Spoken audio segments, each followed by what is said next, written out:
Jackson Hightower helps men reclaim their vitality, confidence, and purpose through private coaching, online courses, and herbal supplements. Jackson provides the tools and guidance men need to optimize their health, performance, and pleasure.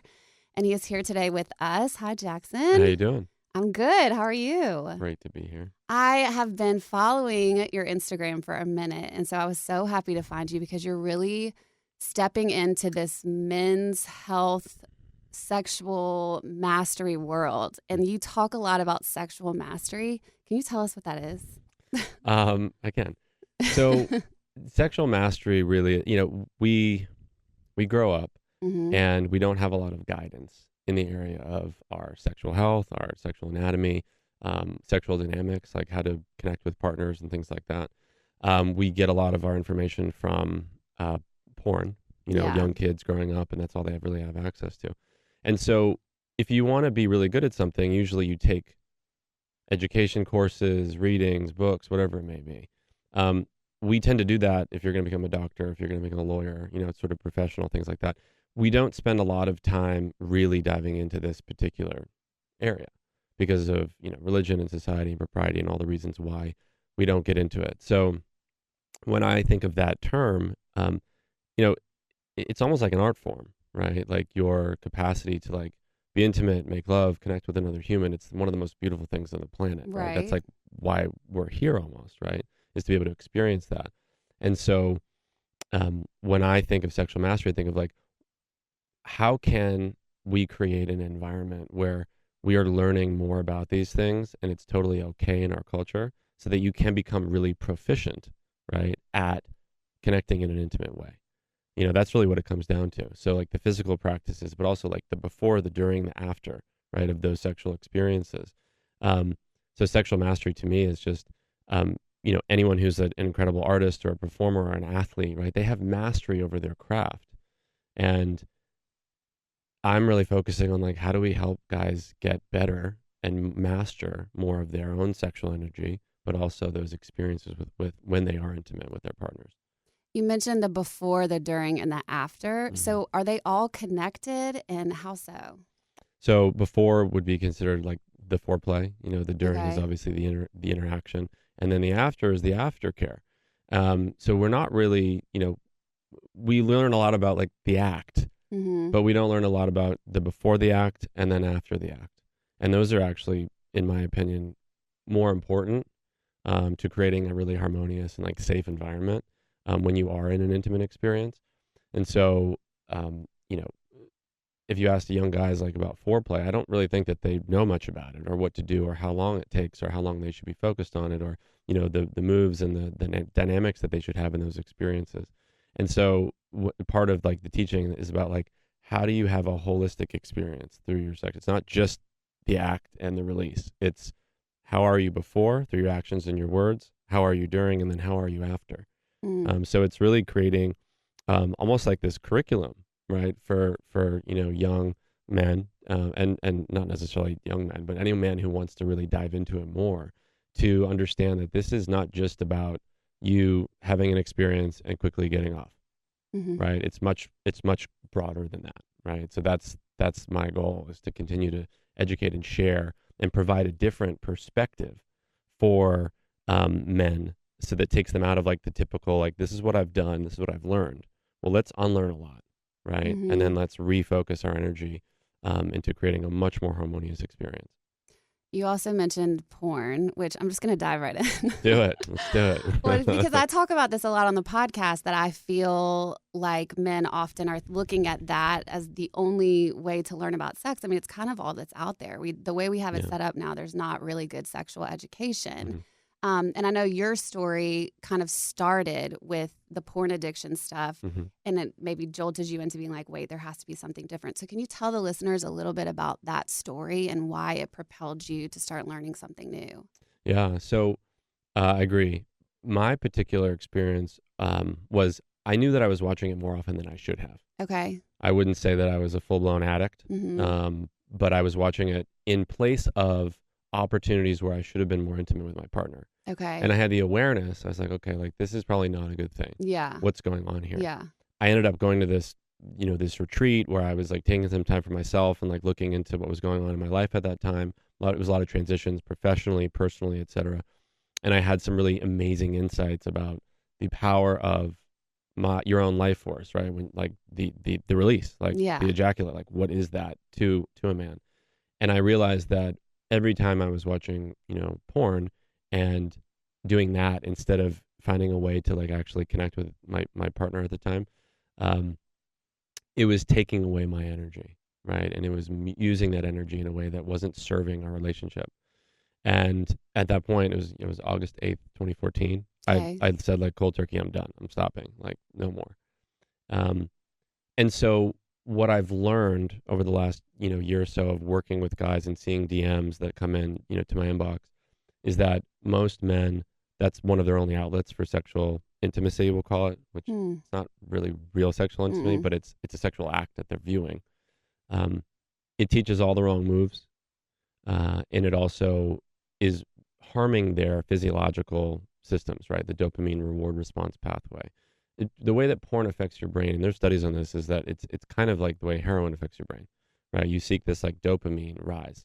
And as the dopamine rises, as men are in those intense experiences, getting ready to release, then what happens is the dopamine falls and it crashes when they do release. And you get into this lethargic state post, ejaculation. Okay. But what happens as a man is that you get used to that level of dopamine that it gets to.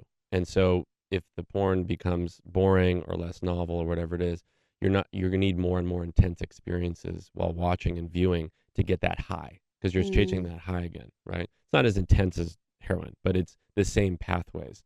And so when you are watching, pornographic material in that hardcore video nature, your dopamine gets triggered, right? It's like, what's the quickest way to pleasure? That's what dopamine really asks us. Yeah. So if a guy's hungover or he's depressed or he's upset or he's lonely or whatever it is, he's going to, like, the body says, what's the quickest way to pleasure? And he goes, well, watching that hardcore visceral nature of porn.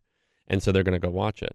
But what happens is, if that dopamine reward response pathway, if that dopamine level is really high and they're used to that being really high, when they're with a person, often what times happens is the experience with that person is never really as intense as the porn that they're watching, because porn is usually quite hardcore. And I'm talking about general porn. Obviously, there's some intimate porn that's a different category and more artful, but like the porn that most guys are watching is like hardcore, fast, quick, etc. So they're developing a tremendous amount of sexual dysfunction as a result of being habituated to seeing this particular style of porn, right? And then when they're with the person, it doesn't get that high, so they can't get a hard on. So it's called porn-induced erectile dysfunction in guys that are in their 20s, which never used to happen before, right? And it's more of a mental thing than a physiological thing, because a guy in their 20s physiologically is fine, but it's the way that the brain chemistry changes. And porn actually, the hardcore video, quick video nature of porn actually creates neuroplastic changes in the brain. Neuroplastic changes like the brain's actually changing its structure based on what it's watching. Back in the 50s and 60s, like porn was a static image, like right. a Playboy. Yeah, totally. It's a static image. Like you look at the image and you're like, okay, great. And now think about what we have. We have TikTok, we have Instagram, we have all these boomerangs, we have these video shots. And then we have, obviously like the massive, $100 and something billion industry of porn. Mm-hmm. So it's a lot, it's a lot that guys are faced with. And, I always ask women, like, how do you know if a guy watches porn? She says, by the way that he has sex with me. Oh, 100%. Yes. It's so true. Yeah. I'm kind of stuck on the fact that guys are saying to you, well, that's how I get intimacy or whatever. Are they in relationships, or is this a man that's single? Like, both. Really? Yeah, it's pretty rampant. I mean, 35% of all internet downloads are porn. Wow. 17 of the top 100 internet sites are porn sites. So it's one of the biggest industries in the world. And whether you're in a relationship, often guys are still watching it. Because it's addictive. It's a serious disease, right? But you can't see it, right? It's not like alcoholism or drug addiction or anything like that. Like when you are addicted to porn, it's hidden, it's private. The only way that anyone can really know that you're addicted is by looking at your search history, right? Or your partner like feels like the way that you're having sex with them is kind of like the way they do in porn. It's very kind of like, you know, you're trying to do all these crazy moves and it's performative and it doesn't feel intimate or connected. So, but it's happening to everyone across the board, relationship or no relationship. Yeah, I mean, that makes sense to me because even in my Instagram, you know, there's the 2 inboxes that you have that you can see, but if you go into I can't remember what the purgatory place is, the place where people who you haven't messaged with primary, yet. general, and then request or something like that. I mean, yeah. I get the dirtiest things sent to me in that inbox, you know, and so I'm thinking if I'm getting this, I can't imagine how they target men so much higher. And then so it's like everywhere you look, which to me is case in point of the chemical nature of like that whole thing, that the people that are making it know that. And so they're playing on like into our brains that way. Yeah, they know it. And then they make more and more intense experiences in the porn, right? So, you know, hetero porn, and then you move into much more, I mean, I could go the list, but like, you know, anyway, it's wild, and they know that, and they make it that way because they need to have the eyeballs, right? Yeah. And so it's like, we need guys to watch this for 8 to 10 minutes, you know, potentially multiple times per day. I mean, I have guys who are telling me like they watch porn 4 times a day. And that's 20-year-olds. It's also 65-year-olds. Yeah. You know, that's a lot of time to be watching porn, and also so like time consuming, seriously. Massively time consuming. And also releasing all that life force that you're releasing. Right. Like, people don't take that into account. You know, when you're younger, okay, but when you're older, like, not so much. Okay, well, not a great idea. You've mentioned the life force a couple times. So let's talk about that a little bit, because I hear you in your content on Instagram saying that about men. Like, you don't want to just release your life force. So what is that? What does that even mean? And how is it so powerful? Okay, so in its simplest term, your semen as a man can create a child. Right. That's what its original purpose is, right? Now that you broke it down, it feels like a really dumb question. No. It's important. And because I'm like, right, exactly. Explaining it in its like most simplest terms is actually like critical to the whole purpose of, you know, because this is about reframing conversation. Yeah. So a semen creates life. Okay. The energy that you develop as a man in your nuts when you are engaging in a sexual experience, it's physiologically moving. The semen's moving up from the testicles into the vas deferens and into the urethra, etc. There's also energy that is created in that experience. And so when you release, you're releasing physical substance, ejaculate. You are also releasing energy. Okay. And so if you are in a sexual experience and you cultivate that energy, right? You start, you know, getting more and more turned on and etc. And then you can feel the energy being created as you're getting further along in your sexual experience. And you don't release it out. What can you do with that energy, right? So the energy that's created, what they talk about in a lot of like Taoist and like sort of semen retention practices, I call it edging, is like you actually take that energy and you move it through your own body so that you're not releasing it out. So if this is like science, and like, you know, if semen can create life and the energy that's created is really powerful, and if you don't actually release it out, but you take it in, what can that energy do for you, right? It keeps you more focused. It keeps you more creative, right? It's creative life force. You're creating life.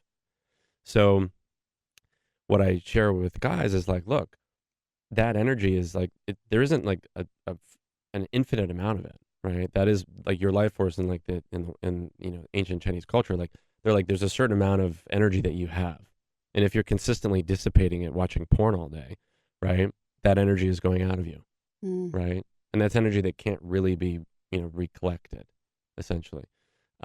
So I'm shifting the conversation of like, well, what would happen if you didn't let go of that energy? What would happen if you kept that energy inside you? And so you look at people in history. You know, Socrates, Plato, Aristotle, like a lot of fighters, right? We talk about like not coming before their fights.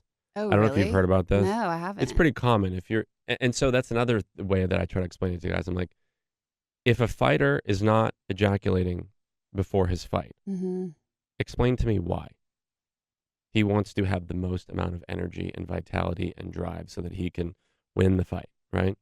So if the hormones and the energy that is released in your body and outside of your body when you ejaculate are going to cause you to be less vital, so to speak, right? You can apply that. It doesn't, no, it's not a fight. Every day isn't a fight, but like every day is a new day of life. What could you put that towards? Your business. You could put that towards your own health. You could put that towards a creative endeavor. You could put that towards your relationship, right? So there are a lot of like pretty famous, influential people in the past and also currently who have practiced this. It's been around for a long time because they understand the power of the creative energy that you have inside you. And so if you're not going to try to have a kid, right, which is what our intention is with sex, or one of the responses with it, and but you can use that, and you actually are like cultivating that energy and then using it for other things. So that's, I guess, a long-winded way of explaining it, but like that's the general premise, is that there's energy and you're not releasing it and you're cultivating it inside you so that you remain powerful, vital, driven, focused. Yeah. Similarly, like when you have sex with a man, he ejaculates. How does he change? He wants to go to sleep. Sleepy puppy. Yeah. Right? So prolactin is a hormone that's released in the body. So it's like when women are lactating, they have prolactin that goes through the breasts. The children are drinking the breast milk. The children become tired because they have more prolactin from the breast milk. Right. So prolactin is released in the vast majority of men's bodies after they ejaculate. Prolactin makes you lethargic, satiated, content, tired, and it completely ruins any form of libido. So, that's sort of what we're getting at, is like, are you able to can you not have that happen, right? And what would you be able to do in your life if you weren't tired and lethargic and, disconnected, right? Not only are you not connected with the woman that you just had sex with, right, but like what other things are you sort of like, you don't have that drive and that, zest for life, right? I know that when I practice retention and I'm intimate with a woman, I'm connected, I'm available, I'm ready, I can go again, relatively quickly afterwards. I'm present, I'm available, and I also know how I feel when I do choose to release. And it's just a different feeling. So it's not necessarily my fault because the hormones are doing their thing. But it's a pretty powerful difference. Very powerful difference. And it allows me to have more energy for whatever it is that I want to do in my life. Right. Okay, I want to talk about the details of how to do that in a second, which is interesting. But I want to know first, this just came to me. It has to be different for women though, right? Because we're taught almost the opposite. Like if we are getting to the place of release, that it opens up our life force. Exactly. Okay. Very different. Okay, well, can you talk through that a little bit? Yeah, so in my teachings, I have learned, and there's various opinions upon this, and I'm not a woman, so I've never had all the different types of orgasms, but I've learned about them. There are some orgasms which are more like male orgasms, clitoral, right? And then there's some orgasms which are much deeper, vaginal, G-spot, A-spot, etc. What I've learned in the teachings is that an orgasm is like life force energy for a female.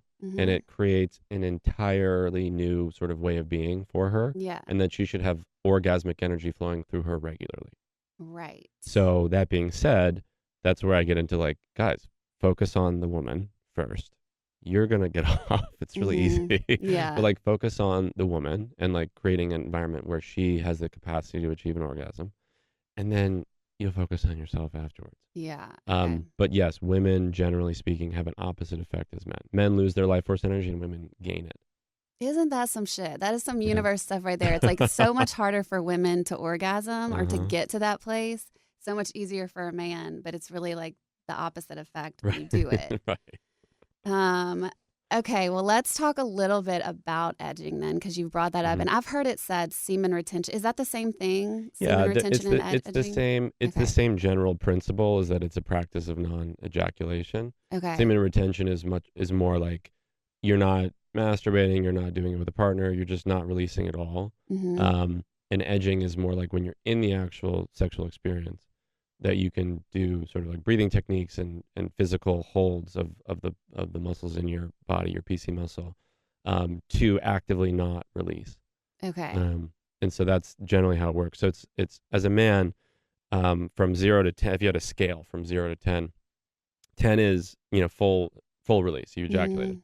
0 is you're flaccid.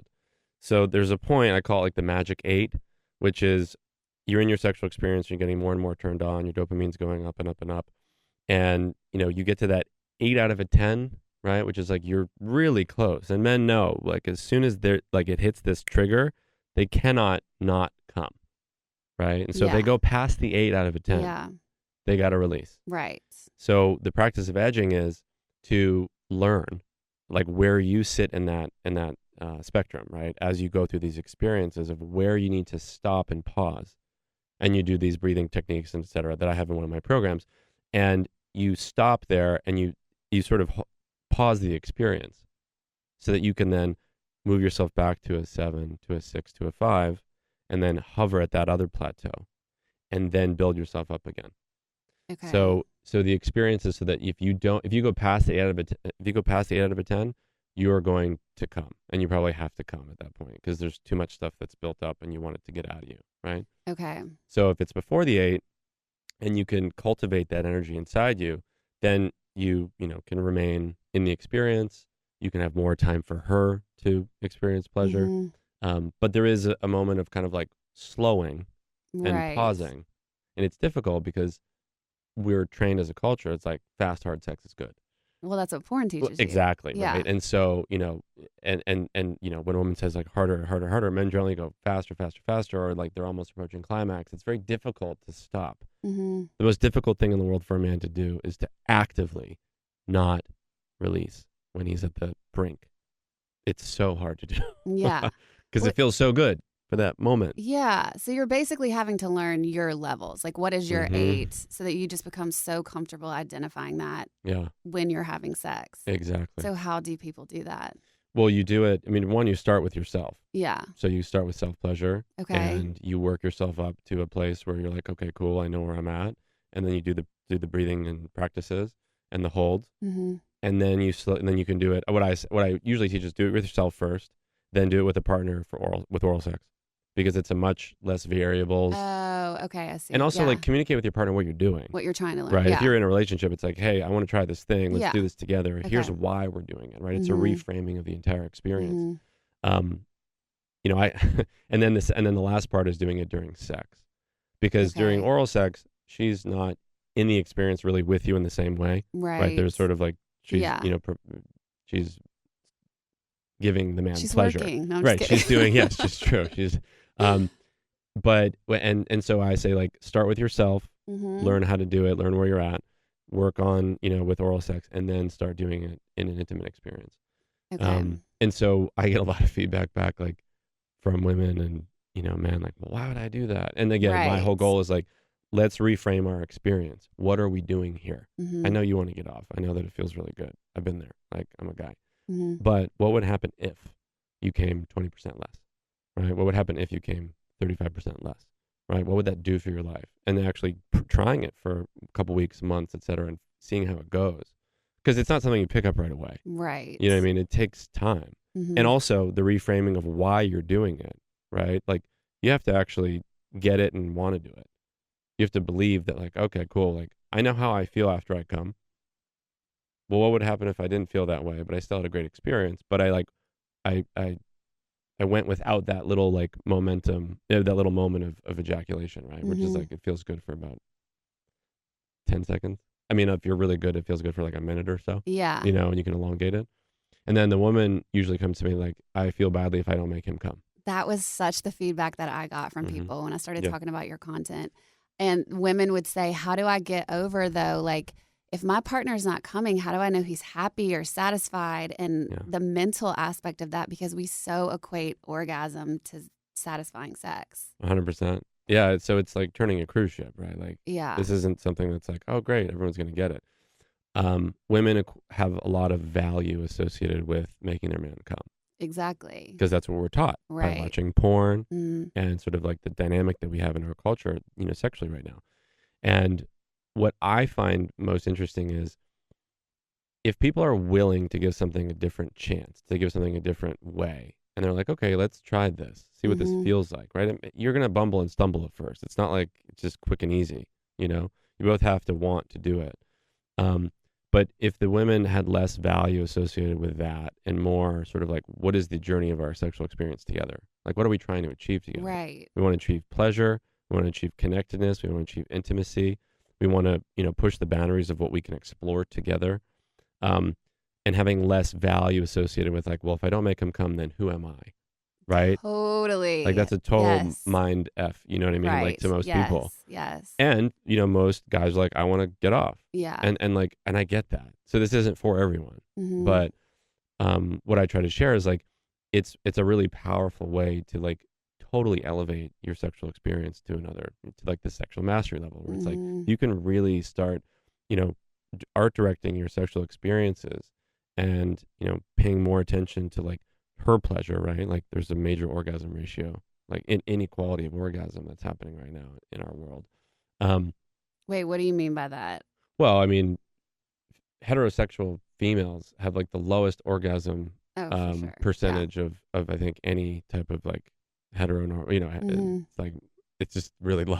Yeah, in comparison to how heterosexual men. male. Yeah, right. okay. Like there's like a chart I saw once, which is it's like, oh man, that's sad. Yeah. So it's about reframing that, but it's also about coming together with your partner and realizing you're both on the same, you're on the same page. Right. What are we doing together and what do we want to experience? Right. So the guy needs to be like, cool, I'll try that. I get it, and give it a shot. And then maybe he lasts a lot longer during his experience. Well, what does that do for her? Right. And then she can actually have an orgasm. Yeah. And that may make her a totally different human. The other interesting thing I was just thinking as you were talking about the mental aspect with women is I think somewhere, and I don't know if any women listening are identifying with this, but somewhere along the line we have been taught that if we're having great sex and the man's having great orgasms, then in some way we're safe and in like a power position, or we're not going to lose that man. Do you know what I mean? But in reality, what you're talking about, actually, if you were going to go into that together with your partner, that's such a more connected, intimate kind of relationship and like sexual dynamic that probably would solidify security in a relationship more. Yeah. So can you talk a little bit about that? Like that's something that I didn't even think about happening in our culture. It's interesting. So, and I haven't really thought about what you said earlier was that like a woman needs to make sure that her man is taken care of in order to feel safe in the relationship, right? That he won't be seeking that elsewhere. Well, because they can just pick up their phone and find it. Yeah, no, that's true. So when we're moving into, what the goal is like, we're moving into a much more evolved state of sexual awareness and sexual dynamics with our partners and with ourselves. And, we've seen this rise of like the female sexual health movement, right? And like my goal is really to really empower men to think about things in a different way. But it takes a more evolved couple or a couple that's really conscious, like, okay, cool, like let's give this a shot so we can see how this feels. The man needs to understand that his release is better served not being released as often as it is, right? Okay. That's where the man has to get to. He has to say, okay, cool, I'm going to try this. And if he's down, right, he may experience some. So he says, okay, cool. There's people in the past who are super, intellectual, world changers or whatever, who've done this. Why are they doing it? Right? There's got to be a reason. Why do fighters do this? Right? Like there's got to be a reason. Well, what if I, apply this in my life 20% of the time more? They have to buy in some capacity and give it a shot. And then once they get there, they'll know, oh, wait, if I keep my seat in, I'm a much more powerful man. Right? Being a powerful man doesn't mean you're released. And also, like, because like when you have a sexual experience with a woman and she knows how to do this with you, it's 100 times better. Okay, well, talk about that then. Yeah, tell them, because I'm sure there's men listening who are like, "Are you serious, dude? You're telling me not to come?" It's so much better because you both have different drivers for what it is that you're doing, and the goals are different. You're reframing the experience together, so you have more pleasure. She's orgasming, which again, some guys want their partner to orgasm, and some guys don't necessarily think about it all that much. And what I'm encouraging guys is like, hey guys, we should think about this more. Like it just doesn't cross men's mind? Seriously? Some of them not. Some of them are just like, I want to get off. And by the way, like there's a time and a place for a guy just like, yo, I need to get off. And like, Yeah. that's okay too. So it's not an all the time thing. People ask me like, how often do I do this? You do it as often as you want.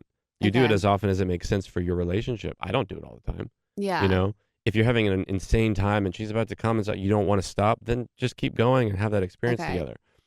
But there's a time and a place for practicing this type of stuff, right? It's like, again, if sexual intimacy can be a form, like an art form, right? Or where we have a sport, right? You're practicing Mhm. different aspects of it. Well, it's like, let's try this. Let's not be so one dimensional. Mhm. We're going to do the missionary position. I'm going to come. You're not, and then we're done. It's just Right. boring. Yeah. Like, can we expand our capacity to feel more, right? To try different things, to put ourselves in situations that are outside of our comfort zone a little bit, Mhm. right? To push ourselves physically. Let's like, and again, as I said, the hardest thing for a guy to do is to actively not release, right? How much discipline does a guy gain from that?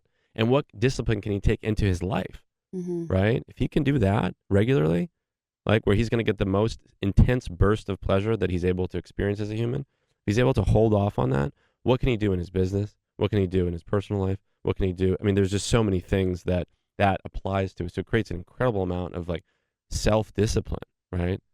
Like same thing as getting in a cold plunge. Mhm. It's not fun getting in a cold plunge. No. Anyone who says it's fun is lying. But it allows you to elevate your capacity to be a human. And if you're doing difficult things regularly, you're going to get better at life. Things are Mhm. going to affect you less. So that's really what it's about. It's about like, how can we level up in this regard as men, and continue to push ourselves to elevate beyond some of the traditional norms that we have Yeah. to experience like, and again, when you're in a longer sexual experience with a woman and she's orgasming and you're cultivating that energy up, you feel high. You get high. It's not the same feeling as a release, but it's much more in your head. It's much more powerful up here. And that's, when you learn how to do it properly, it's potent, super potent. It's so the opposite of the way our culture is wired right now, though, because we are so instant gratification, I know. right? So the things that we do, we want to feel right then. Yeah. And so this is kind of going back to an old school mentality, almost like, I mean, I was going to say cavemen, but maybe not that far, but a long time ago where you had to work for things. And then when you did get them, it was so much more satisfying Exactly. because you built up to it. Yeah. Yeah. I Okay. completely agree. But when you taste it and when you experience it, you're like, oh, wait, Mm. okay, I get it. Mhm. And that's all it takes is that one time, because then you have that personal experience with it and you're like, okay, great. Let's, Yeah. because again, we live in this culture of fast and quick and, but that's just sort of what we're shown via social media and via the Mhm. internet and all this sort of stuff. Like nothing really like gets really good that quickly. Mhm. When people are building I sold this company. Well, it took him 10 years. Right. You just didn't see all the work. You just that didn't went see any of before the it. struggles and Yeah. the challenges before he Yeah. became popular and was on podcasts and doing this and doing that. Like Right. there's always a growth, right? Like nothing that's really good happens immediately, and so yeah, but yeah, that's my challenge to guys. I'm like, cool, let's push ourselves a little bit. Yeah. Let's like take things to the next level. Let's try something new. Let's reframe our experiences so that, again, if we're having better sex as a culture, I think everything improves. Mhm. You know what I mean? Everything improves. Yeah. Business decisions, personal decisions, societal decisions. Like it's one of the best things that we have the experience to have as a human, right? And a lot of us aren't really even touching, like we're scratching the surface on what's possible, And I think that there's significant room for improvement, Mm. and more pleasure and more joy and more fun, with that, Yeah.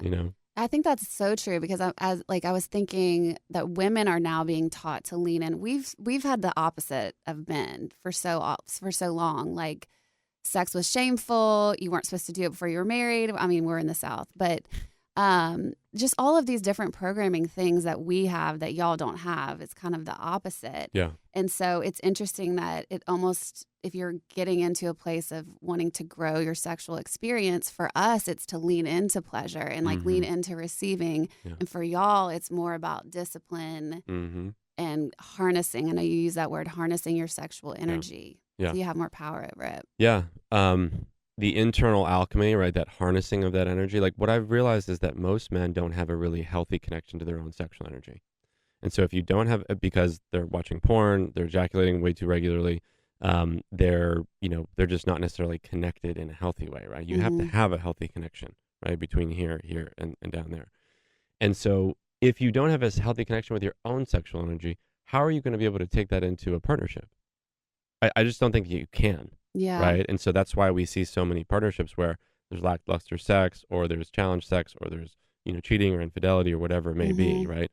If you don't have a healthy connection to your own body, with your own discipline and your own internal alchemical, like, alchem is just like the mixing of energy. It's like, if you don't have that, I don't think that you can have it anywhere else. And so what I really teach, and especially when I'm working one-on-one with guys, is like, let's focus on you first, right? How often are you watching porn, right? How often are you masturbating? What are you doing with your day? What do you, map out your hours of your day? How are you spending your time? 8 hours of sleep, 8 hours of work, 8 hours of other, right? Like, what are you doing, right?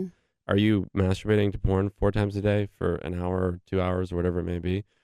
Can you think of something better to do with your time, right? Can you cultivate and put that energy into something else?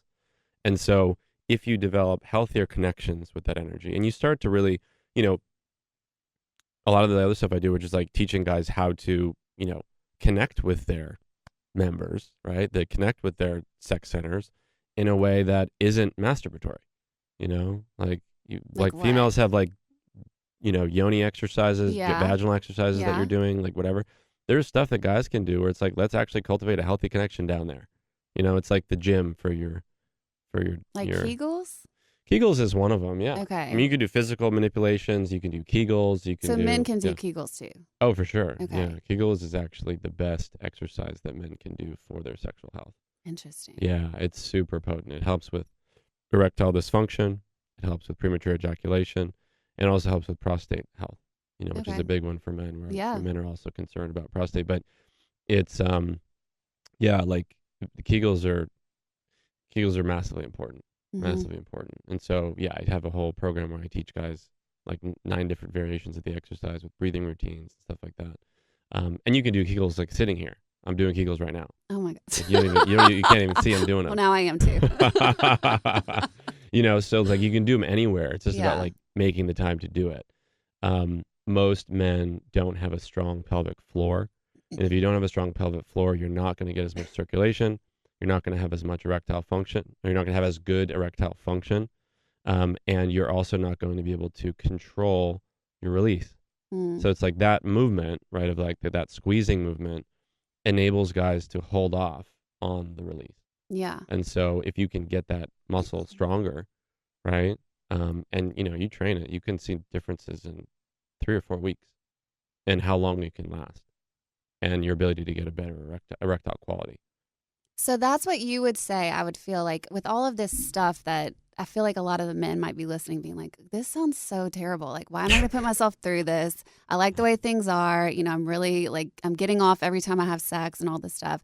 How do you change the narrative in the male mind from one of restriction to one of ultimately more pleasure?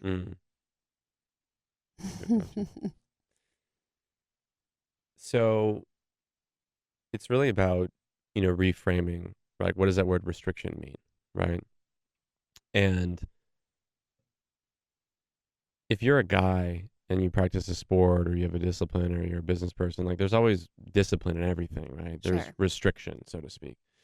But when you follow that discipline path, usually for a long period of time, you have a tremendous amount of a tremendous amount of success in whatever field that you're in, right? Yeah. And so, for men, the way it would challenge that is, you only sort of know one way, and there's a lot of other ways, right? And so if you're really wed to this specific thing that you think is good for your life, how's your partner experiencing her pleasure, right? Do you care about your partner experiencing her pleasure or not? Right? What would it do for you if your partner was getting more and more orgasms? Like, are you a man that actually successfully knows how to skillfully have sex with a woman? Right? Like all that sort of stuff.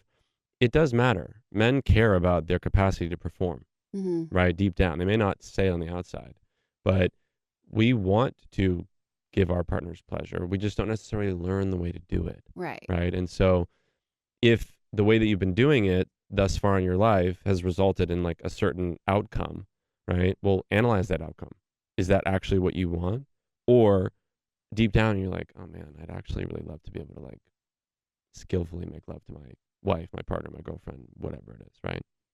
And these practices will allow you to do that. And they may be restrictive or disciplined at first, but guys like routine, they like structure, they like discipline. Or we're very linear in our thought process. So it's like, if you're going to do this, you're going to get this result, right? And it's a very clear line, you know? And so that's what I would say is like, there's a variety of other ways and other paths. So you have to analyze where you're at and like look at it objectively as possible. And then say, okay, cool. Maybe I'll try something different. And then you expand your capacity in your life, right? And you expand your capacity of knowledge and wisdom and learning. And then you just have more tools in your toolbox, right? So it's like, if you're just a one-dimensional guy who's doing missionary and getting off, like, super boring. Women don't really want that. Like, and also like, there's just more for you out there. So I would just say like, there's much more available for men out there when they start mastering their own sexual energy and their own sexual discipline. Because then you become a super powerful guy. You walk into a room and the energy is potent. Everyone can feel it. Women can feel it. Men can feel it. Yeah, right? I believe that. Like, you've walked into rooms where like you see a guy and like, okay, there's an energy coming from him, right?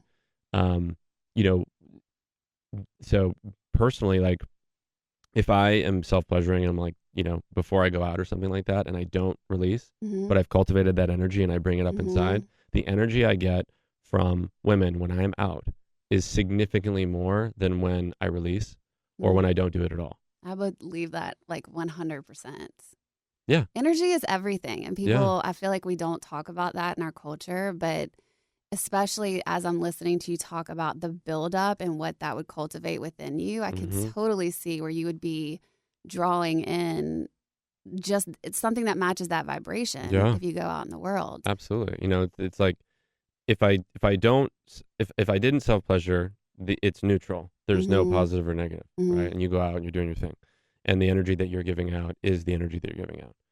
If you cultivate that energy and then you don't release it, that energy is inside you, around you. It's, you know, that's how it works. And so you go out in the world and like, there's like this bubble of like powerful energy around you. And like, people can feel it. Yeah. You know, and you can feel it. Yeah. You're like, you're more lit. You're more alive. Yeah. And then the alternative is like, you know, you self-pleasure and then you release and you sort of have that like, and then you go out in the world and it's like, okay. Does it mean that people aren't going to be drawn to you? It just means that they're not going to be as drawn to you because you haven't cultivated this like powerful energy bubble around you of like, you know, that's directly correlated to that sexual energy. It's the most powerful energy that exists on the planet. Yeah. I would say.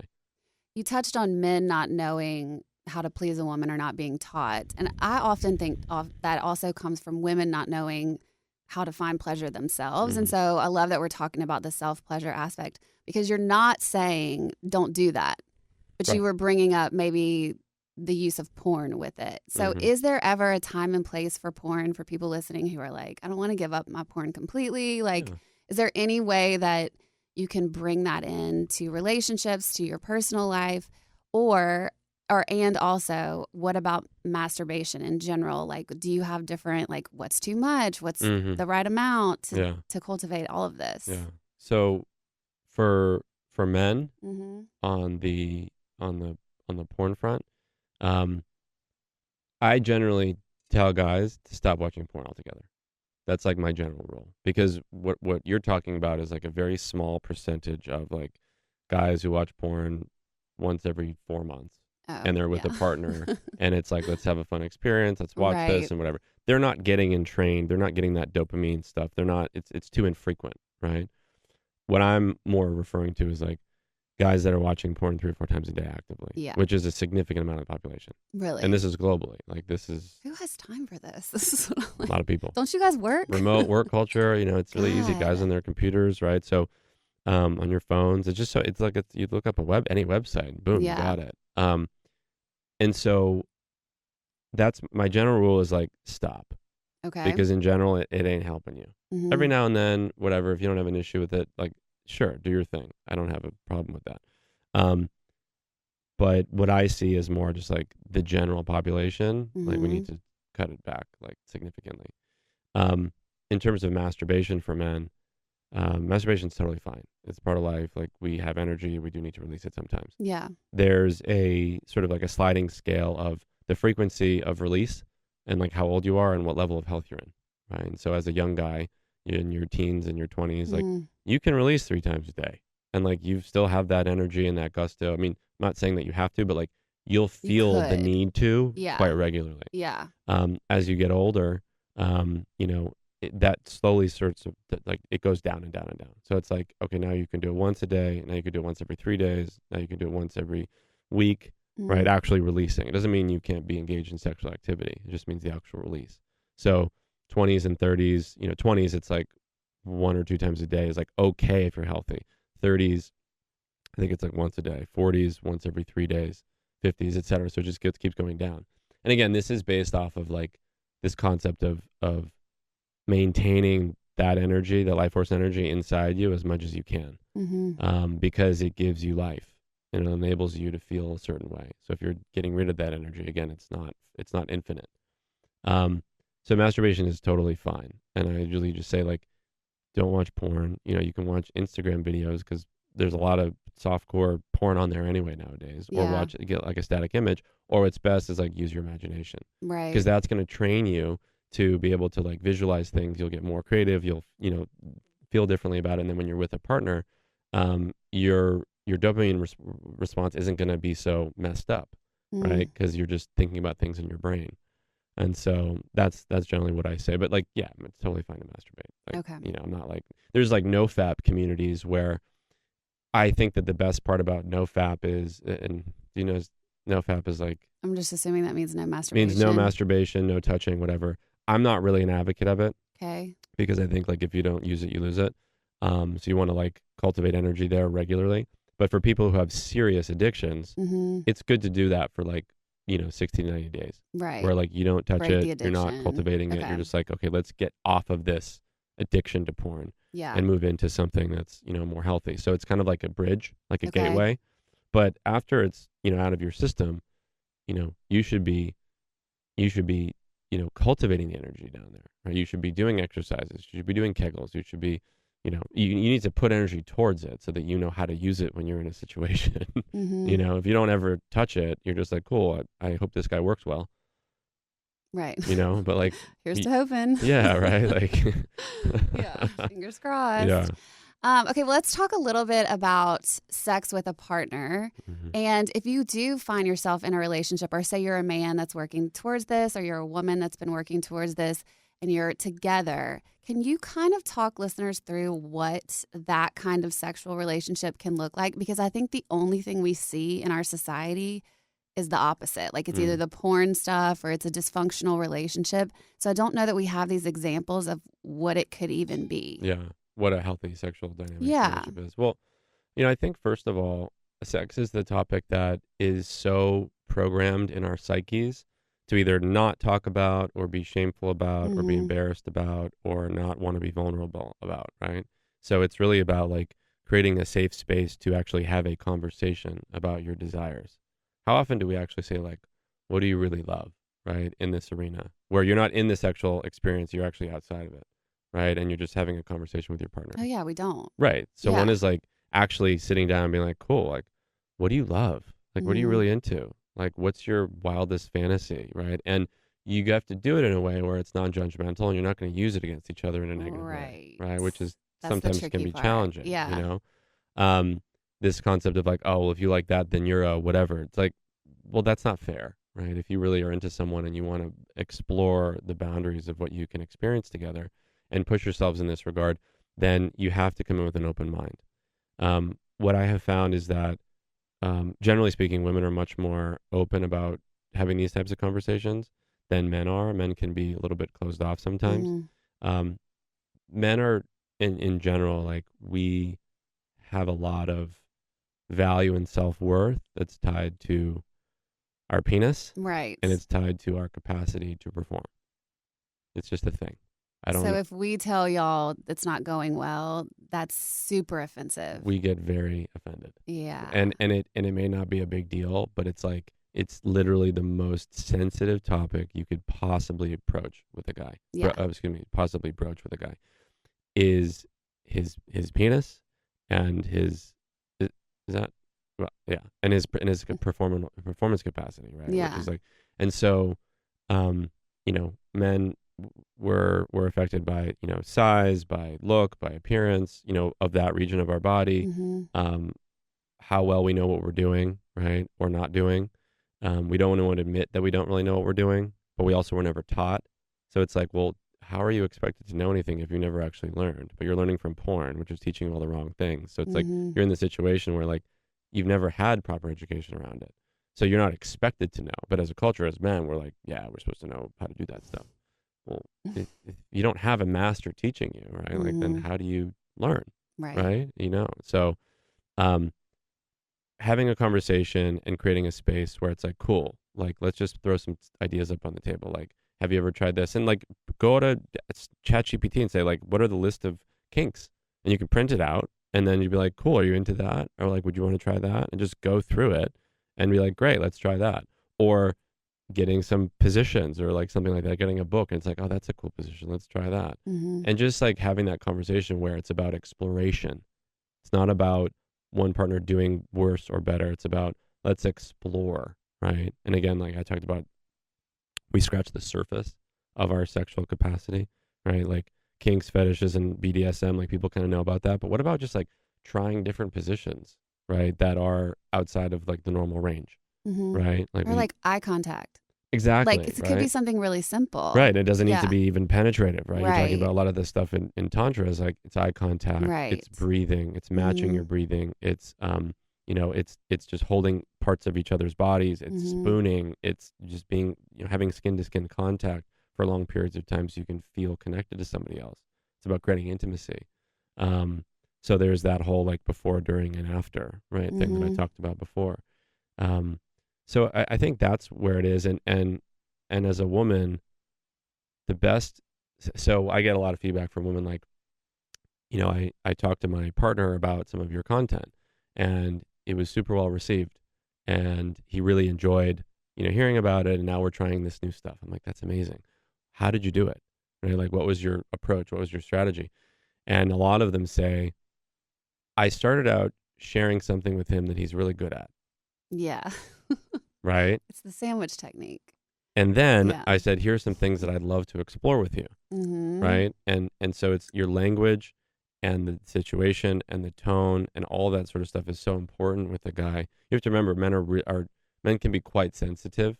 I actually think men are more sensitive than women. Probably, especially in this area. In this area, right? maybe. Like, Okay, yeah. we appear as this like, bravado, whatever, this and that, like out in the world doing things. But like this area it's super, super, super hyper sensitive. And so you just have to go through it with sort of like kid gloves and just being really kind, really compassionate, really supportive, stroking the ego. Even if he's not that good at stuff, you just got to stroke the ego anyway. So you got to put a little bit of work into it to make him feel like he feels safe. Mm-hmm. He needs to feel safe. That's he needs fair. to feel confident in his skills, in his body image, in his capacity to use his wand, etc. All that stuff, right? Right. When he feels safe and he doesn't feel like, he's being attacked or less than or not good, then he'll be much more responsive. That's what I found. Yeah. I mean, that makes the sandwich technique for anyone listening. That's what you learn in therapy. It's like you start with a good, you say the hard thing, and then you do another good at the end. Yeah. And it's so much easier as a human to just receive information that way, I think. Exactly. We don't take it personal as much. And I know a lot of the feedback that I get anytime we talk about sex on this podcast is from people in long-term relationships just saying, like, I feel like I'm so disconnected from my partner, or like what you've said a couple times where you just get in the space of going through the motions. Like, you know how to get each other off. You do the same positions every time to do that, to get to that outcome. And that's just really boring after time. So do you have a way that you teach people to approach it if they are far along in that spot? And I guess that's kind of what you just said, but like, is there more to it than? It's a good question. So I think the reality is you need to make time for non-goal oriented sex. Okay. Right. So if the goal is usually like, okay, cool, she gets off, he gets off, etc., we do the same types of things.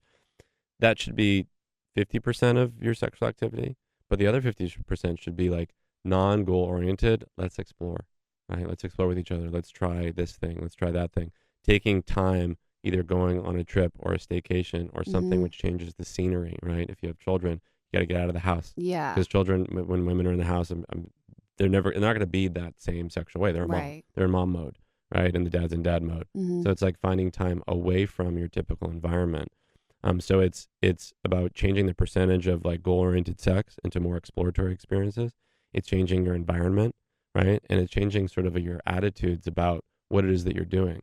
And, I think that's usually the best thing to do. Okay. Is just like, oh, cool, like let's try something new. We're getting into this staleness and being really comfortable with each other saying, hey, we're kind of in this rut and let's both work on changing it, right? Because you're together for a reason, right? You want to be together, hopefully moving forward.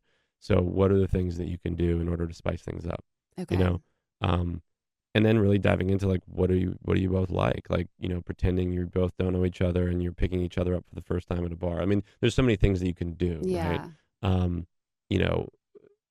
Yeah. So I would say that's some people do it through like doing swinging, which is another subject where there's other people involved. But I think that if you're keeping the container of your partnership sacred and that's not for you, then it takes work. It takes a lot of effort. The relationship takes effort. The sexual part of it takes a lot of effort, and it can also get hindered if, guys are having experience with not being able to function as well as they get older. Right. And so that's like, so if they don't function as well, they're going to avoid having sex. If they don't function well, they're not going to want to initiate and engage because they're like nervous about their ability to perform. And so coming to your partner and being like, hey, I need to work on this. Like, this is something I want. And like the partner needs to be incredibly compassionate, right? Because most guys aren't going to come and be like, hey, I'm having ED. What do I do? They're going to hide it. Of course. And try talk to about fix shame. it. Yeah. You know what I mean? Sure. And yeah. I have a tremendous amount of compassion for guys in that space because it's not a fun place to be. And again, you have to remember, like, the man only has one sexual part. Right. And if that doesn't work, like, how does that make him feel? Right? It leaks into every aspect of his life. It causes depression. ED causes depression. I mean, it's because you're like, wow, if this is my life force, this is like where my energy source is, and it's not working properly, this makes me feel terrible. Right? And so women need to also understand that, like, that's the source of their power. And if that source of power is not functioning the way it's supposed to, it's going to affect every aspect of their life. To me, it's equatable to like a woman with fertility issues because that's the thing that we're supposed to be able to do, and then when you can't, I would think it would feel similar. So if any women are listening, I think that's a really good comparison. I have to touch on this because I saw it on your Instagram and I need to know about this. You say tips for like keeping it sexy if you're in a relationship. For women, do not get undressed in front of your man unless you're having sex. Tell me about that, because if you live with someone, how is that possible? Well, 2 bathrooms is helpful. Okay. For his and hers bathroom. Okay. The higher level point that I make is the less familiarity you can have with your partner in terms of the sexual realm, the more turn on there's going to be. Okay. So yeah. That's just the thesis, right? Well, that makes sense. If you're like brushing your teeth while your wife's going to the bathroom and you're sleeping, it just becomes this familiarity thing, and it becomes less novel. And for the guy and the dopamine response, like, it's just less novel. Yeah, right? He's always seeing his partner naked or this or that. So I always say, like, if you can, right, try different things. That's just one of the things that I say. Like, keep it separate, keep it private, keep it sacred. When you're, don't go to the bathroom in front of your partner, right? Don't brush your teeth. These sort of mundane, everyday things that just make you more human. Like, what if your partner only saw you when you were, aside from being sick, again, it's like it's just an example. Yeah. But like, what if your partner only saw you like dressed, sexy, whatever it is, right? If you're living with someone, you have kids, it's obviously not going to happen. Right. But try to create as much of that as you can. That makes sense, though, because it's like the beginning of your relationship, which people are always so much more sexually excited in, it seems. Okay. Exactly. But I think having his and hers bathrooms is a huge one. Yeah. As like, just as a general. So like that, like, you can, if you want to get dressed in front of your partner, you can. But I have a friend of mine who told me this about a woman who's married to a gentleman. They've been married for like 15 years. She's never gotten changed in front of him once. And they have an Really? incredible sex life. They're super vibrant. Like they keep it super separate. And Interesting. but they also don't have kids. But Yeah. it's, children obviously changes things too. And you see people in very different ways. But it's just sort of like, how do we fight that familiarity? Yeah. Right? What are the little things that we can do that create some separation there and Yeah. create the novelty and the Keep sexiness? it sexy. Yeah. Okay, if I don't get to these listener questions, I'll get in trouble. So let's get to these.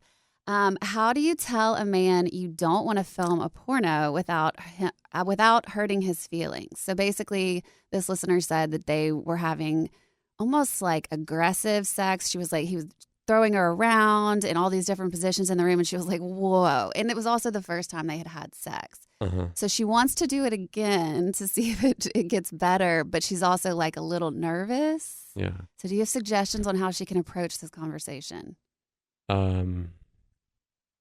So first off, I would imagine this guy probably watches a lot of porn. Yeah, I think Right. so. Like this thing.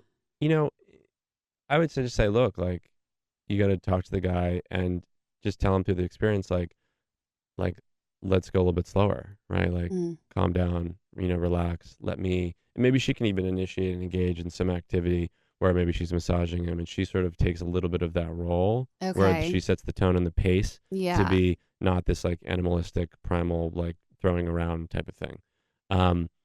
I think the best thing is like always, hey, I would love it if you just did a little bit slower, or like go a little bit slower. I like it when you do that, or that feels so good when you go a little bit slower. Mm, So that the guy's like, oh, good is equated to slower, right? You're sort of programming, because he may not realize that like she may not enjoy what is happening. mm-hmm. And hurting a guy's feelings is sort of secondary to like having the experience that you want. So I think I get a lot of questions from female friends like, well, I didn't say it because I didn't want to hurt his feelings. And I said, but then he never learns. Then he never actually True. knows what it is that you want. And so I always encourage in a non-sexual atmosphere, having a conversation with him about like, what is he like? What are his like kinks? What is his fetishes? And Okay. then she can reply with what she likes. If he's listening, then he'll have an opportunity to be like, cool, I'm going to put that into use. Yeah. If he's not listening and he just does it again, probably not the guy for you. Do you want to know something funny? I reposted a video that you were talking about the jackrabbit or the like trying to make it illegal for men to be able to, I call it jackhammering. Yeah, it could But be both. Yeah. every girl that I've talked to about this is like, oh God, thank God somebody's saying this.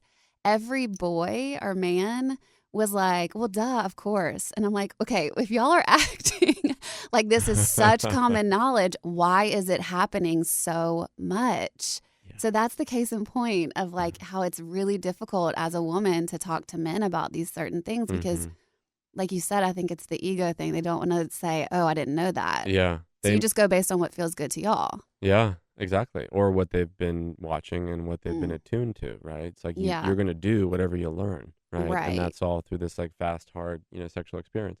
But yeah, I mean, as a woman being able to speak up and say like, hey, this doesn't actually feel good for me, right? And like, if that guy can't handle that, then he needs to work on some stuff. Right. Right? Because the reality is, look, as a woman, you are being entered. It's It is very a really, invasive. it's Yes, the most invasive there's thing in no the other world that way. happens. It's Right. a very, very sacred experience. Yeah. And what porn does is it makes it not super sacred. Right. And what, this sort of like hard, fast, whatever, it makes it not super sacred. There's a time and a place for hard sex. Sure. Like, no question about that. But the vast majority of my experience with men who are talking about stuff and with women who are asking me questions is that it happens way too quickly in the experience. And it's very one-dimensional. It's like the only note. That's the only thing that they know how to do. And so it's like, let's expand as men Yeah. in what we are capable of. And let's learn different ways and different paths to experiencing more pleasure for ourselves. Okay. Yeah. Sex on the first date, yes or no? Oh. If you see this person as a partner potential, I'd say no. Okay. If you don't and you just want to have a really good time, Yeah. sure. Okay. Yeah. Do men's, this one is really interesting to me. Do men's penises shrink as they get older?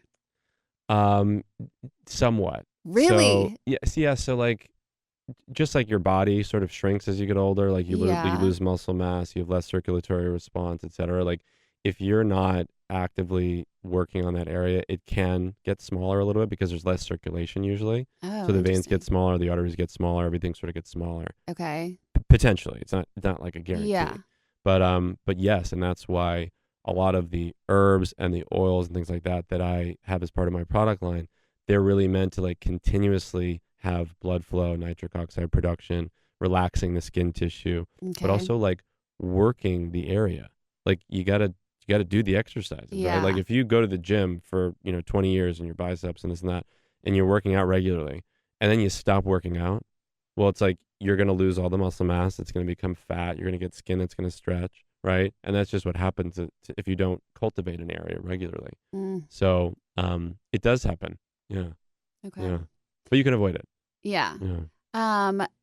My husband wants sex or fucking 24/7. I want love and intimacy. He doesn't get it. Help. Wow. Well, it's good. I don't know how old this person is, but it's good that their husband has a high libido. Um, I think that there needs to be a conversation or come to Jesus with like, here's what I'm capable of and here's what I'm not capable of, right? Like there's so many variables. Do they have children? Do they live together? How long have they Right. been together, etc.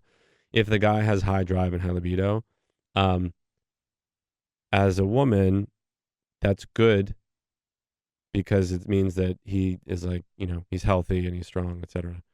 Um, there needs to be a bit more communication about the needs and goals and desires, right? And what does that mean for her, intimacy and connection, etc.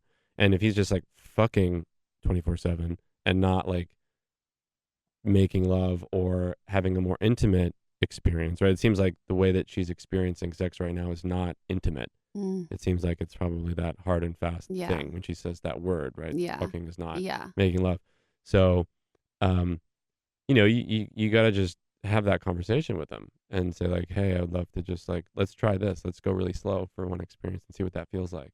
Let's try this Right. move and where I just want to like, I'm going to be on top and I'm going to direct the process and you can't do anything. Right. And like you have to play games. That's with kind it. of a fun way to make it a game in a Exactly. way. The sex should be a fun Yeah. game and experience, right? Where Mhm. it's like, let's try this. You just get down with your, erection and I'm going to do my thing and you're horny all the time. Awesome.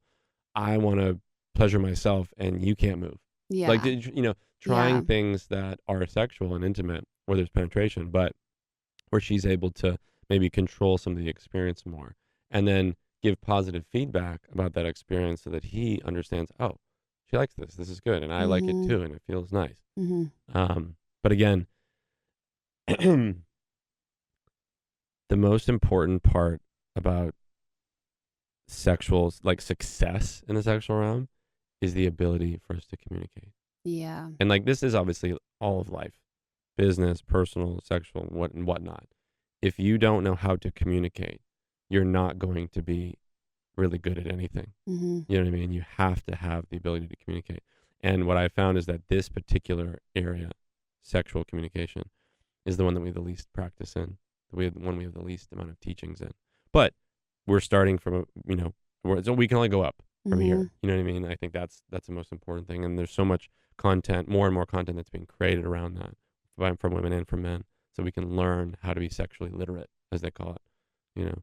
You've mentioned Tantra, and I've done some stuff with Tantra too. And when she's saying, I want love and intimacy, that was the first thing that popped in my brain is the difference between how they're wanting the sex to be. Mm-hmm. So do you have suggestions on maybe approaching your partner about something like that, like an activity like that together, or like seeing a healer or session? Like, what does that look like? I mean, it depends on the availability of each partner, right? And so, I mean, even just doing something as simple as eye gazing, right? Yeah. How many partners have taken 3 minutes to look in their partner's left eye without any other distraction I know. ever? You're looking in mine right now, and that is so hard to focus. I'll look at your right eye. So, but like that's the power of it, right? It's a very powerful experience, and it doesn't take any. It's quick, it's easy, and it's super intimate. That's what It's Tantra so really is. intimate. People don't try it. Try Right. for 1 minute. It's Yeah. so much harder than you would think. Yeah, because you become much more vulnerable, but you see the other Mm-hmm. person as you, and you're like, oh wow, and you drop into Yeah. this other state of being. Breathing together, learning how to align your chakras. If people don't believe in chakras, that's fine. But like connecting your bodies and breathing in unison, right? That's a super simple thing to do so that you can sort of function like this yin yang dynamic, right? Like the Yeah. complement, the masculine, the feminine. Spooning is a really great one. So skin to skin spooning in bed. If, and taking turns where it's like, I'm going to spoon you for 10 minutes and we don't have to talk. We're just going to breathe. And sometimes the man is the outside spoon and the woman is the inside spoon. And sometimes the man, maybe he has a tough day at work and he's the inside spoon and she's the outside spoon. It doesn't mean you're any less of a man. I love that. I never thought about Oh my God, switching it. Yeah. I love being inside spoon. Because we're out in the world, we're doing these things, we're building these things, you know what I mean? It's like, well, sometimes we need to feel that love and connection from our partner. So they're very, very simple things that you can do in Tantra that cultivate that connectivity, that cultivate more of that intimacy, right? It's really intimate to look in someone's eyes. Yeah. It's intimate to like breathe with someone and just not, you don't have to say anything. Mm-hmm. You don't have to talk. Just be with each other in that moment and do nothing else. So that's what a lot of what the Tantra isn't really about penetration. Tantra is about everything outside of that. Yeah. Right. And most of Tantra isn't really even sexual, but most people know about it through the sexual realm. Yeah. Okay. This listener named her question priming the pump. What can she do or what can I do in public with my clothes on, enticing him to experience excitement in the moment, but not burst on the first thrust later? I think that was something you said in a video. Bust on the first thrust. Yeah, to take his time. But how can she prime and kind of, I don't know, maybe tease a little bit? Do you have suggestions for women? Like what are big turn-ons for men in that area? Well, so I want to answer the other question, which is like, how does he not bust in the first thrust? Okay. So like, a woman just needs to walk out of the house and a guy can be turned on if he's into it, right? We have to remember that's how easy it is for men to be turned on. Right. So if you're priming the pump and you're doing all these things that are sexy and whatnot, and he hasn't actually done any of the work on himself, no matter what it is that you do. Yeah. Especially if you are priming the pump, it's going to go even faster. So I actually don't think it's anything that she can do in that regard. Like dress sexy, be flirtatious, allow him to be a man and allow him to feel wanted and needed. Like if a man doesn't feel wanted or desired, he's not going to be interested in you. Mm-hmm. But I would say it's more about sharing information with him in a subtle way or however she can do it, where it's like let's try to go slow here. Let's actually experience this together. Because I like it slow and I like when you do this. So if a guy gets positive feedback through a behavioral action, right? Through going slow, it's like, oh, I love when you do this. I love when you do that. He's going to get the clue, right? It's like, let's go slower. Teaching him how to breathe or him taking courses or whatever it is. Like I've got a ton of stuff where it's like learning how to breathe, learning how to do Kegels, learning how to do stuff that's going to elongate the experience. But yeah, it's less about her, I think, at this point. She probably just needs to look sexy and be feminine and, do her thing. It's more about teaching him and guiding him in a direction of I want to elongate this experience with you. Okay. And she needs to not say harder, faster, etc. She needs to be slower. Yeah. Let's go as slow as we can. Let's just try something new, right? Where she suggests an idea or she gives moral sex and she does it super slow. Where it's let's build the anticipation. Or the game is, let's actually have an experience where we have to do everything 5 times slower than we normally would, right? Or we're going to do this for X number of minutes, right? And the timer goes off or something like that, right? You just have to communicate and be creative, right? With your experiences together. If you want him to go slower, you have to teach and behave in a way that is slower. Right. I was going to say, I think sometimes it's hard for women too. And a lot of the younger men that I've even heard talking about sex are like, well, she said she likes it hard and, all the women. And I'm like, who are these women and why are you ruining it for the rest of us? There are a lot of women who do. I know, but I also think it's because they don't know really the other way, or that's what that's the story I make up.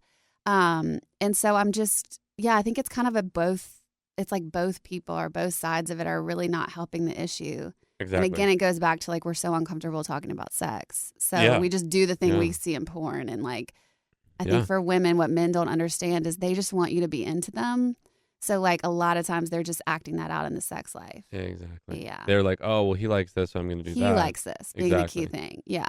And also, a lot of women watch porn. And so if you are a woman watching porn and it's hard, fast, etc., you're going to get habitually trained as well, and your brain chemistry is going to change as well. And so you're going to want that in your sexual experiences. And so, it's a two-way street. It's not like men are the only ones that are getting screwed up from watching porn. Sure. And then a lot of younger women also are watching it because they have so much more access to it than, people who are older in their 40s and 50s. Yeah. So, if she does want that, that's just probably because she's also a one-note person. That's all she sort of knows. And as a man, you actually have to change the script and sort of like break rapport with that situation, which is like, actually, no, I'm going to go super slow. And what I want you to do is just feel, right? Feel as much as you can. But if she's used to that thing, right? And think about like women who use vibrators. Right. And men can never, like, No. and men can never compete with that. No. It is a machine that is creating a physical response that a man can never do, right? It's also not a human thing. So there's no skin, etc. So, when we get into these habits of hard, fast, women are habituated as well. And so they need to also unlearn that. Yeah, and that makes deprogram so that. much sense. It's not just the man's role, and especially if she's like harder and faster. Well, then that's what you're gonna get. Yeah, and you're only gonna know this one lane. Yeah, I like that you keep saying the one note. Like there's Yeah. just so much more, Yeah, and because that actually makes you want to try it all. Like yeah, if you think about it that way, Yeah. it could be so much Yeah. more interesting. Okay, can a 77-year-old active man who doesn't drink overcome ED without Viagra? yeah. How? Well, look, like there are you can take herbs and supplements and things like that. You can use, physical devices that can be helpful. You have to cultivate the energy in that region more regularly with yourself. I don't know if he's watching porn or not. If he is, stop it immediately. Okay. That may take a long time. If he's not, continue on the path. But like, you got to do the exercises. You got to work on your PC muscle. You got to do Kegels. You can take herbs and things like that, which will be supportive and helpful to increasing circulation. I always say, like, as natural as possible for as long as possible. Okay. Viagra is a great invention, and it's super supportive to a lot of guys. It is heavily oversubscribed, especially to men under 40 in this country, and it's a whole epidemic. That's a whole conversation. But, he can. It may take him a little bit longer, right, because he's older, but working on your cardiovascular system is super important. So you totally can do it. You just have to be committed and diligent. If he's overweight, he said he's healthy, so he's not overweight. But that's another big one, is if you're fat. That's Really? That's going to be challenging. Yeah. Okay. It makes it a lot harder. Well, because the next question is, how should a woman approach their partner who has not yet accepted that they potentially have ED? I think that probably happens a lot. Yeah.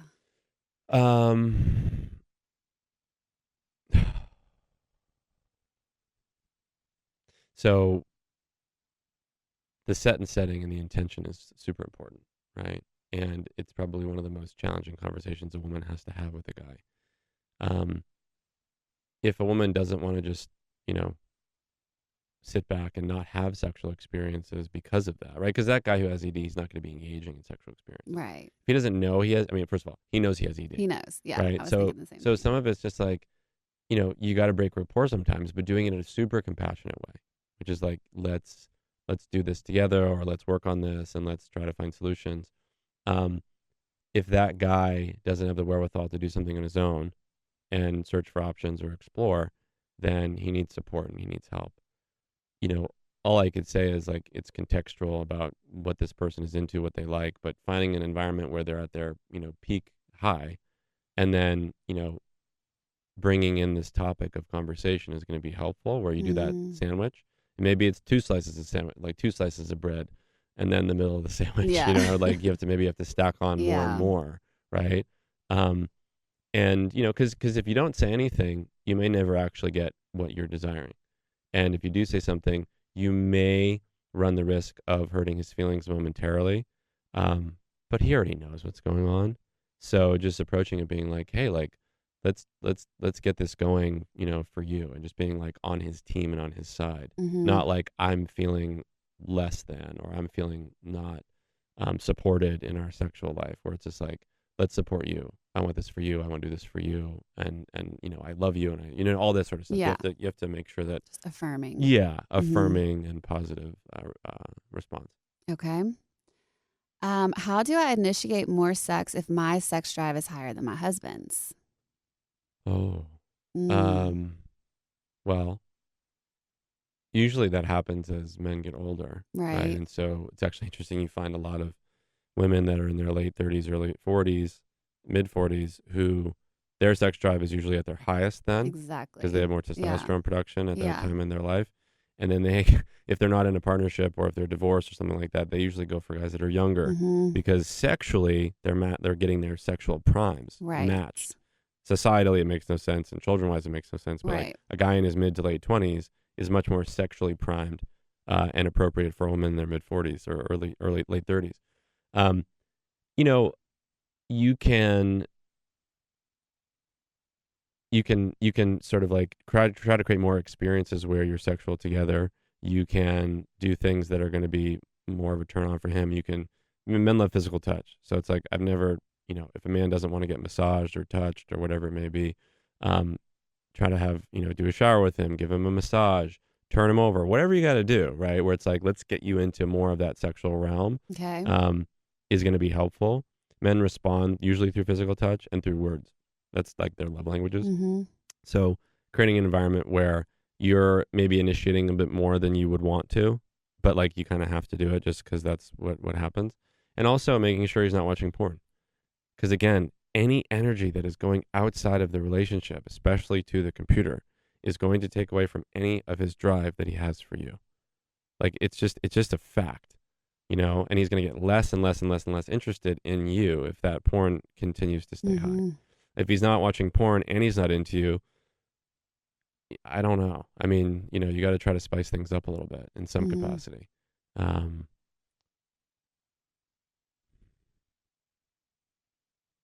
Yeah, it's a tough one. That is a tough one. You know what I mean? Yeah. And maybe you need to do more things for him just to get him into that sexual zone. Yeah. Maybe you need to, I don't know, go down on more, I don't know, whatever it may be. But it's like getting him in the moment where he's being more served, I guess, to get him into the sexual zone, and then you can get into it.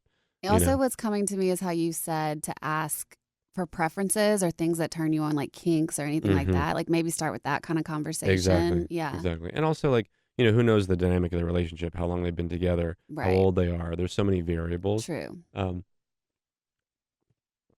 There's so many variables as part of that.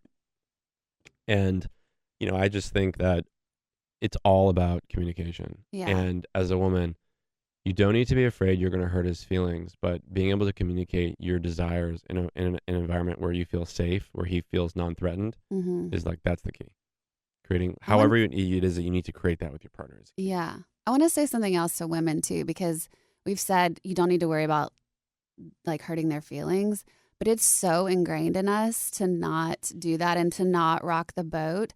But what I've taught myself, and a couple of my friends and I talk about this, like it's actually more cruel to not be honest. Correct. You're not doing anybody any favors. It's enabling the bad behavior or the same behavior or anything like that.